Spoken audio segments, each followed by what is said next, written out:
ಯಾಕೆ ಮಳೆ ಬಂದು ಕಾಯಿ ಚೆನ್ನಾಗೈತೆ, ಕಾಯಿ ಚೆನ್ನಾಗಿ ಕಲರ್ ಬಂದಿದೆ, ಅಷ್ಟೊಂದು ಟೇಸ್ಟಿ ಇದೆ, ಸೇನಿಂಗ್ ಇದೆ ಕಾಯಿ, ಏನು ಕೊರತಾಗಿಲ್ಲ, ಸುಂದರ ಹಣ್ಣಿದೆ.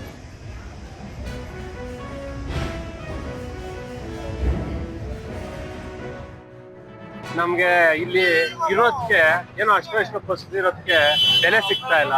ಬಹಳ ರೈತರು ಸಂಕಷ್ಟದಲ್ಲಿದ್ದೀವಿ. ಉತ್ತಮವಾದ ಬೆಲೆ ಕೊಡ್ತಾ ಇಲ್ಲ ನಮ್ಗೆ. ಬಹಳ ಔಷಧಿ ಹೊಡೆಯಕ್ಕೆ ಬಹಳ ಖರ್ಚು ಬರ್ತದೆ.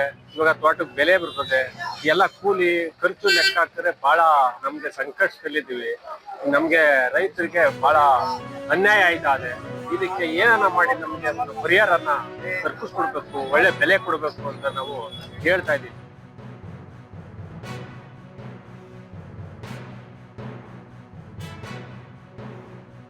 ನಾವು ಒಂದು 100 ಮಾವಿನ ಮರ ಇತ್ತು. ನಮಗೆ 1-2 ಲಕ್ಷ ಏನೋ ಸಿಗ್ತದೆ ಅಂತ ನಿರೀಕ್ಷೆ ಮಾಡ್ಕೊಂಡಿದ್ದು. ಮಳೆ ಗಾಳಿ ಬಂದು ಎಲ್ಲ ಹೊರಟಾಯ್ತು, ಏನೂ ನಮ್ಮ ಕೈ ಸಿಕ್ಕಿಲ್ಲ. ನಮ್ದೊಂದು 150 ಬೆಳೆ ಇದೆ. ಒಂದೇ ಮಳೆ ಗಾಳಿ ಬಂದು ಆನ್ಕಲ್ಲು ಇದಾಗಿ ಕಾಯೆಲ್ಲ ಉದುರುತ್ತಾ ಇದೆ. ಈ ತರ ಇದಾಗಿ ಎಲ್ಲರೂ ಒಂದೇ ಸಾರಿ ತಗೊಂಬಂದು ಹಾಕ್ತಾ ಇರೋದ್ರೆ ರೈಟ್ ಇಲ್ಲ. ಈ ಸಾರಿ ತುಂಬಾ ಲಾಸ್ ಆಗ್ತಾ ಇದೆ ರೈತರಿಗೆ, ಸಂಕಷ್ಟದಲ್ಲಿದ್ದಾರೆ ರೈತರು.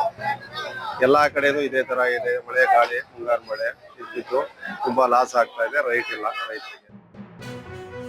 ಹೂವು ಬಂತು, ಆದರೂ ಕೂಡ ನಮಗೆ ಇಳುವರಿ ಇವತ್ತಿನ ದಿನಗಳಲ್ಲಿ ಓನ್ಲಿ ಒಂದು 20-30% ಅಷ್ಟು ಮಾತ್ರ ಇಳುವರಿ ಇದೆ. ತುಂಬ ಹೀಟ್ ವೇವ್ಸಿಂದ ಎಲ್ಲ ರೈತರು ಎಲ್ಲ ಡ್ರಾಪ್ ಆಗೋಗಿದೆ. ಫ್ಲವರು ಡ್ರಾಪ್ ಆಗೋಯ್ತು ಮತ್ತು ಫ್ರೂಟು ಡ್ರಾಪ್ ಆಗಿತ್ತು.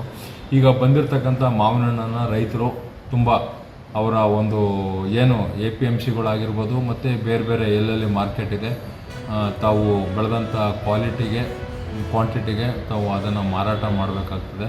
ಮತ್ತು ಕೆಲವು ಇವಾಗ ನಮ್ಮ ತೋಟಗಾರಿಕೆ ಇಲಾಖೆಯಿಂದ ನಾವು ಬೇರೆ ಬೇರೆ ಜಿಲ್ಲೆಗಳಲ್ಲಿ ಮಾವು ಮೇಳ ಆಯೋಜನೆ ಆಗ್ತಾಯಿದೆ. ನಮ್ಮ ರೈತರನ್ನ ನಾವು ಬೇರೆ ಬೇರೆ ಜಿಲ್ಲೆಗಳಿಗೆ ಕಳಿಸ್ಕೊಡ್ತೇವೆ.